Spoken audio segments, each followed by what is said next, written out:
Good morning, students. The next topic on the next chapter is disaster management schemes, in which the first topic is disaster management schemes and SOPs.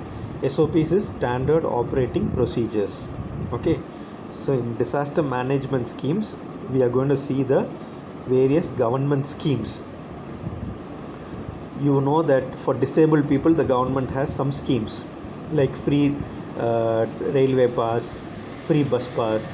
So for disabled, those are the schemes. So same way for disaster, what are the schemes that the government is having?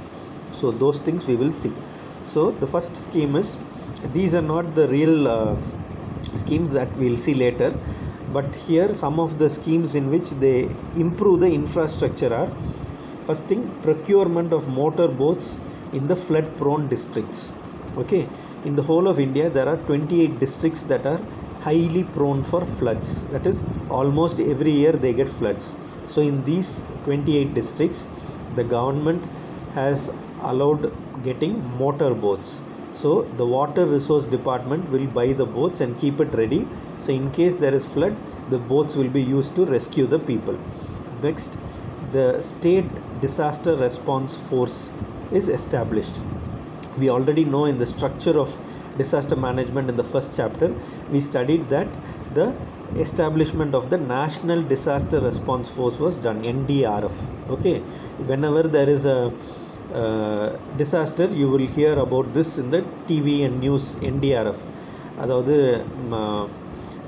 பேரிடர் குழு அப்படின்னு சொல்லுவாங்க, எனக்கு ஃபுல்லாக தெரியல. So that is national disaster response force. Same way states, like every state has been given the power by the central government to start a state disaster response force. So that is the next scheme. Then the third scheme is creating warehouses. Warehouses na enadhu, the place where they store things. Okay, so relief and rescue materials are kept safely. So whenever there is a flood or any other disaster, the materials from that warehouse is used to rescue the people. For example, you will need ropes, you will need life jackets, so things like that. So there is a place or a warehouse to store this equipment. Then emergency operation center can be established. So these are the places, அதாவது ஒரு central place from where they can communicate to the other people. For example, if you have a earthquake, then you need a place from where the people will inform other people. They will communicate through phone. Then it's like a central base. So emergency operation center, this is established in areas where there are frequent disasters. Then in flood prone districts, they also buy life jackets, tents, etc. You know, when the flood comes, people have to be evacuated from their regular houses. So there are tents for them to stay and life jackets for people to be saved. Then maintenance and communication equipment. See, in the previous chapter, every fire, prevention of fire, disaster management for fire, we see that maintenance of equipment is very important and communication equipment is very important, because usually after any disaster like earthquake or tsunami or flood, what we see is the communication will stop. That is because when the flood comes, the cell phone towers will not function because there is no electricity. Same way, when there is a bomb blast, the communication will fail. So that is why satellite phones and GPS instruments are used. So instead of the regular telephones, landline and cell phones, they have satellite phones that can be used even during times of disaster. Then early disaster warning system is established. So this is one of the schemes. We saw in the first two chapters of disaster management subject that early warning, suppose there is going to be a drought. Drought is one of the natural disasters. So drought means there is no rain for many years. So the meteorological department will be able to predict the weather. They know whether it is going to rain or not. So these people can give early warning about a drought. Same way, whenever there is an earthquake, the early warning system will predict whether a tsunami is going to come or not. So this is the reason for early warning system to be established. So this is one of the schemes established by the government. Next, capacity building is very important. Capacity building means training. Who needs training? The people need training. People in the disaster area need training. The people who are going to save the people caught in disaster, they need training, and the administrators need training. So there is a training center established under the national structure of disaster management. So there all the stakeholders means those who are likely to be affected by a disaster, those people are given regular training. Who are these people? Engineers, architects, police, home guards, community people, boatmen, masons, all these people are given training in the disaster reduction, so capacity building. Then awareness generation. Awareness in the public needs to be generated. For example, even the coronavirus pandemic is a disaster. So during this disaster, what is happening? Awareness is being created in the public. The government is telling all the people in this world need to wear mask. All of us need to wash our hands repeatedly. We should have social distancing. So they are giving awareness so that we are not affected by this disaster. Same way, during the time of flood, earthquake, or any other disaster, the government will have awareness programs so that people in the affected area or people who are likely to be affected by an impending disaster will have enough awareness about the disaster. This will help them to protect their life and property. So immediately, and the warning is given about a tsunami, they will rush to the higher area. This will save their life. So that is why awareness generation is very important. The next one is modernization of the disaster management office. The disaster management office is there, that needs to be modern. See, when we go to many of the government offices, because of no money, what is happening? The buildings is very old, the filing system is very old, it is not computerized. So if you ask for a file, the person has to check hundreds of files page by page, which will take a long time. Whereas if everything is computerized, it is easy for them to take. So modernization of disaster management office, because if the same thing happens in a disaster office, then what will happen? It will become a disaster only. People will lose their life, because disaster management means immediate response should be there. So only with modern equipment, computers and other things, latest communication facilities, they will be able to modernize the office. So that is another scheme. Then finally, the disaster management authority makes a plan. It's called the state disaster management plan. So this preparation will help in being ready for any disaster. For example, the government was not ready for a pandemic. Even though China started having this coronavirus, many of the governments around the world were not ready. Same thing about the Indian government. So this disaster management plan will help the government and the people and all the office people to be ready for any disaster. Okay, so these are the major schemes. Now we will come to specific schemes that are available for each disaster. The first one is the National Cyclone Risk Mitigation Project. Every year we see at least 5 to 10 cyclones hitting our country in different parts. Sometimes it goes to Mumbai, sometimes to Gujarat, sometimes to West Bengal, sometimes Andhra Pradesh, sometimes Tamil Nadu. So these are the 5 states usually severely affected. Orissa also. So usually these are the states that are affected, and every year at least there will be 2 or 3 cyclones. So this is the first priority for the government. So we have already seen in earlier chapters that from the 60s to 70s to 2020, there has been a reduction in the loss of life and property, because we are ready each year for cyclones and we take adequate precautions. So this National Cyclone Risk Mitigation Project helps in reducing the impact of the cyclone by taking precautions. Mitigation means being prepared and getting ready. So we are always ready for cyclones. Whenever the cyclone is formed in the sea itself, the meteorologists tell the officials, and the government is ready, and they make sure that the people's lives are saved. So there are several components in this National Cyclone Risk Mitigation Project.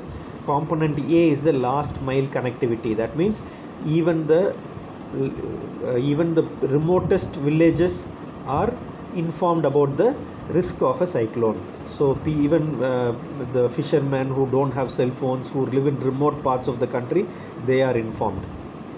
Then structural and non-structural measures, this we have seen in the cyclone mitigation, so you can read there. Then technical assistance for cyclone hazard risk mitigation, capacity building, knowledge creation, and project management and implement support. So all these are done to ensure that the cyclone as a disaster has less impact on the country's people. The next one is infrastructure development for 10 battalions and 10 teams of National Disaster Response Force. So NDRF, or the National Disaster Response Force, is the main team of people who are involved in search, rescue, and care of people who are affected by various disasters, not just cyclone but also earthquakes, tsunamis, and even other disasters. So these people need more infrastructure. Only if they have office building, training blocks, and they have good equipments, and they have training in swimming, training in rescue, and they also have to stay in residential quarters. So all this are provided for them. See, they are given training in real life situations and also in simulated situations. So that will help them to be ready for any disaster. So main thing is training or capacity building. So that is why the infrastructure buildings and other equipment, so that is developed for the battalions of the NDRF. So this will help, the outcome will be, there will be effective and prompt response by the NDRF. So they will immediately, when there is a disaster, they will go and start saving the people, and then their functioning ability will be good, that is, they will be very efficient. So that is the main outcome of this infrastructure development of NDRF. The next thing is the upgradation of National Fire Service College. The fire is also something that affects many people. We know in Chennai, the Chennai Silks building got burnt, and same way Delhi there was a fire. So always fire is also very common, just like cyclone. Every year there are fire accidents. So the government has upgraded the National Fire Service College. So people who study safety, fire prevention, fire protection, they are able to study well, and they have good knowledge. So that will help in reducing the risk to life and property because of fire disaster. The next thing is the National Disaster Response Reserve. So reserve means it's money. So we always know during the coronavirus, what happened? The government did not have money, so they created a new fund called PM CARES, which was used to buy ventilators and other things. So like that, there is always a deficit of money for disaster response, because everything has to be spent. Each year there is a cyclone, so the money is spent. So to make sure that there is enough money, the government has created the National Disaster Response Reserve. And so they also create, so the 250 crores has been separately kept for this purpose. So they are used to create a separate group of people and buy relief equipment, so that it is used for people who suffer from disasters. Then the next scheme is the Apda Mitra scheme. So this is a central scheme. Central scheme means the central government sponsored scheme, and they train community volunteers. So we already know the National Disaster Response Force is there, but they will be very few in number. If the flood comes, it will go and flood a large area. So the local community is trained. Volunteers in the local community is trained, and especially in the flood prone districts, they are trained, so that they have skills to immediately start saving people.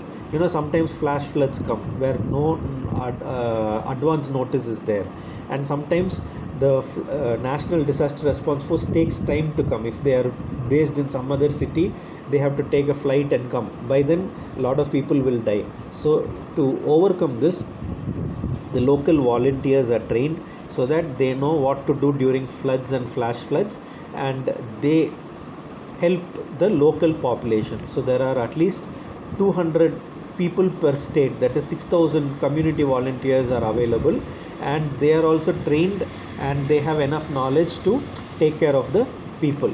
So the next is the strengthening of the state disaster management authority and the district disaster management authority. So we know the NDMA, National Disaster Management Authority, for the whole country. Then every state has a state disaster management authority, and there is a district disaster management authority under the leadership of the district collector. So this has to be strengthened, because the central government cannot be going and dealing with all the disasters. Sometimes some disasters are very small, especially railway disasters in a particular area, if it's a small accident, or even that road traffic accidents and other disasters. So the state and the district have to have the authority and the knowledge to deal with each of these disasters. That is why the state disaster and the district disaster management authorities are strengthened. So each of the states and each of the districts have the capacity, they are trained so that they will be able to prevent, mitigate, and they are prepared for any type of disaster. Then next is the National Disaster Management Service. So it's a pilot project that is implemented by the BSNL. So mainly it is to provide telecommunication infrastructure. We already saw that during any disaster, the first thing that fails is the communication system, because if there is a flood or earthquake or cyclone, what happens is the cell phone towers or wires, they get cut, and there is no current, and so the recharge of the cell phone is not possible. People cannot communicate through cell phones. That is why they use satellite phones and other high quality communication devices that do not depend on electricity and other things. So one of the outcomes is the EPABX facility, that is a telephone facility where many people can be communicated at the same time. So if there is a disaster, all from the central government, everybody has to be informed about the disaster.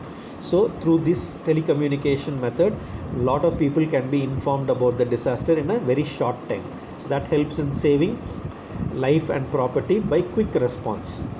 The next thing is a mobile radiation detection system. So mobile radiation detection system is very important these days because of the cell phone towers. So cell phone towers and other equipment, they have radiation giving. So same way, the Kudankulam nuclear reactors and other atomic power agencies, these places also radiation can occur. Even in hospitals, where they use equipments like X-ray, radiation can occur. So the mobile radiation detection system will help in checking how much radiation is available in a particular area, and because it is mobile, it can be carried from one place to another to check if there is any life-threatening radioactivity available. So if there is any radioactivity, then preventive action is taken so that people's lives are saved from radioactivity. Then next is the establishment of National Disaster Response Force Academy in Nagpur. So this is a academy where the NDRF and the SDRF battalions are trained. So it is a National Disaster Response Force Academy. Academy means this is the place where they study.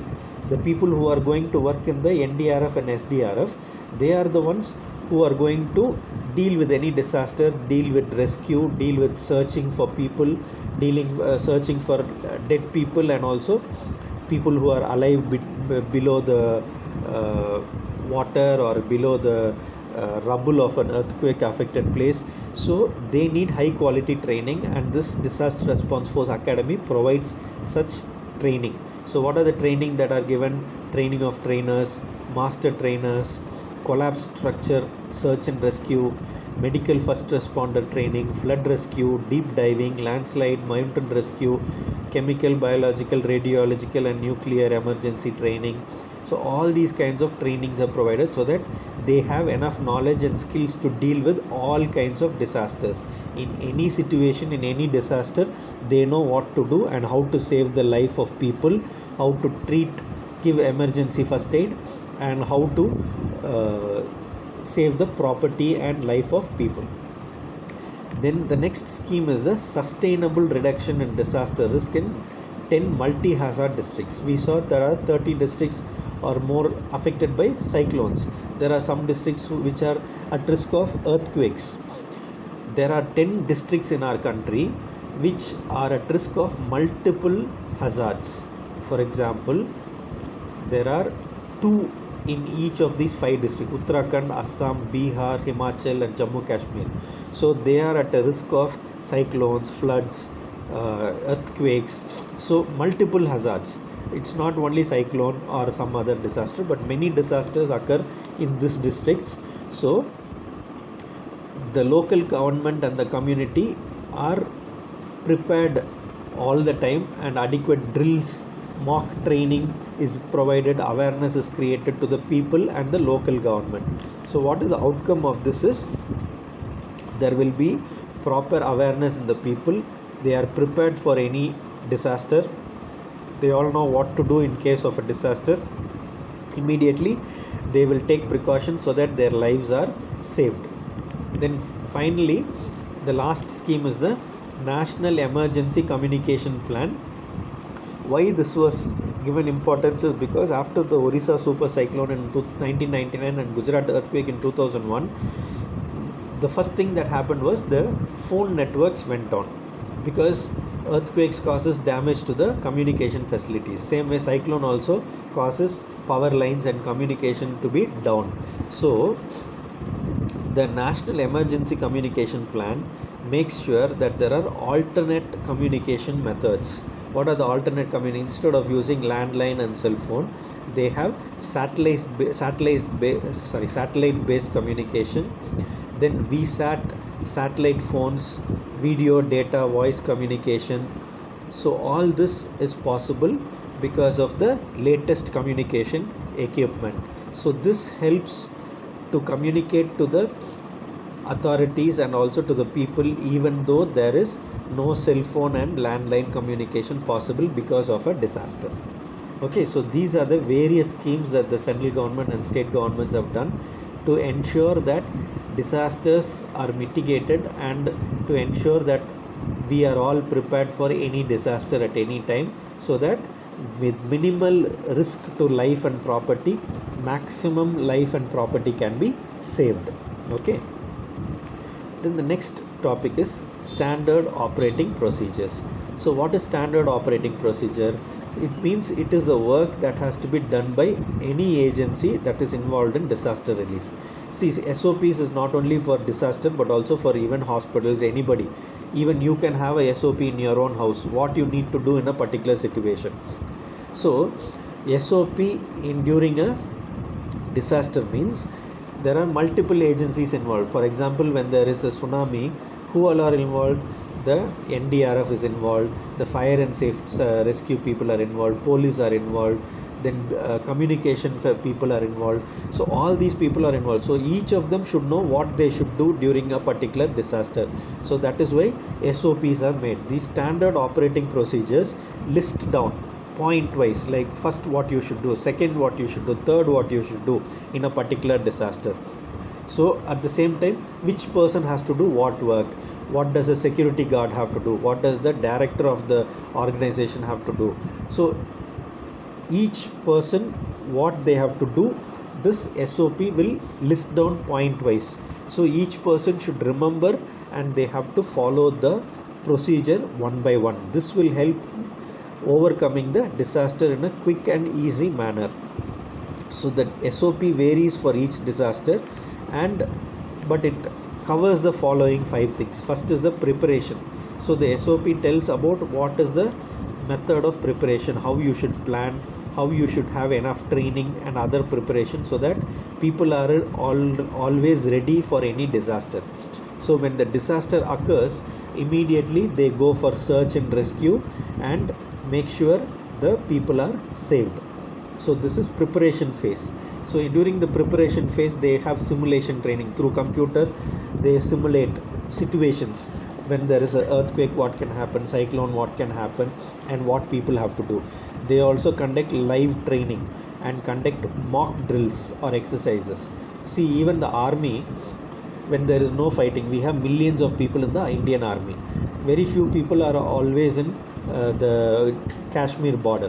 What are the other people do all the time? They are always training. They are making sure that they are fit physically to meet any disaster. Same way the SOP also, the first thing is preparation phase, where mock drills and exercises are conducted. The next phase is the early warning phase.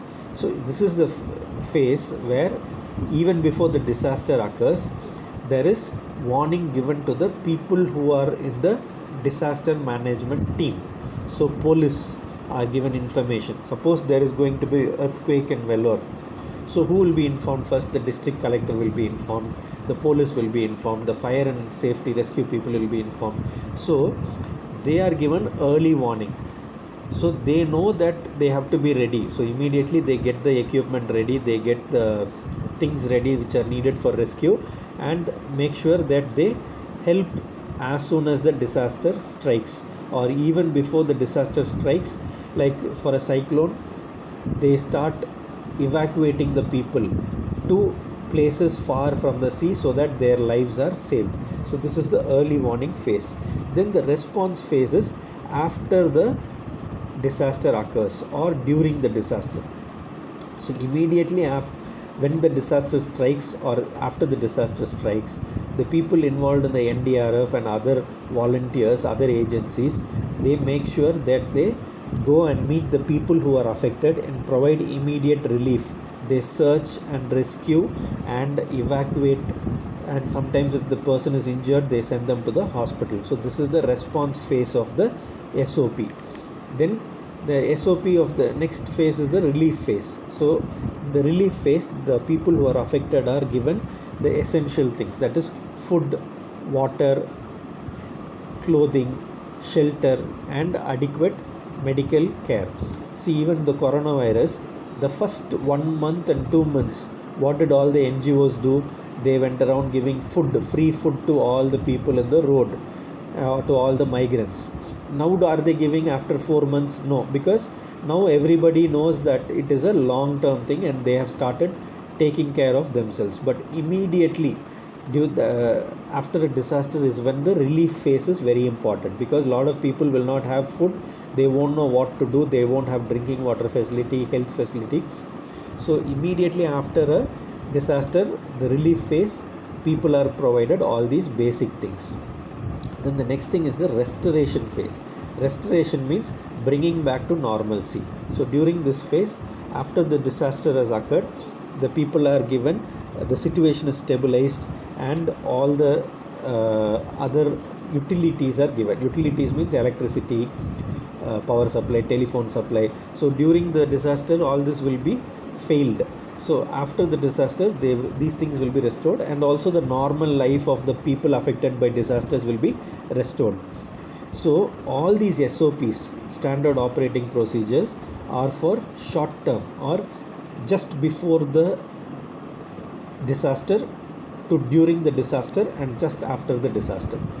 But long-term measures, planning and all is not covered by the SOP, because SOP is mainly point by point of what to do during a disaster, so that everybody does it by heart. They know their role by heart. For example, when we have our college graduation, everybody knows what to do because we plan, we do it step by step. The teachers know how to walk, where to walk, at what time, when the music has to start. There is nobody there telling, okay, put the music now, do you walk here, you do this. It all functions automatically during the graduation ceremony. Same way, during a disaster, everybody functions in that automatic manner because they know what to do, they know their role, because their role and responsibility is listed in the standard operating procedure. So each person who is involved in the search and rescue disaster response force or the NDRF, SDRF, they know what they should do during the disaster. So that is the reason why SOPs are there, so that it makes immediate relief possible and more lives can be saved. Okay, so with this we finish this topic. The next topic will be the role of union and state governments, and role of armed forces and other agencies, which we'll see in the next class. Thank you.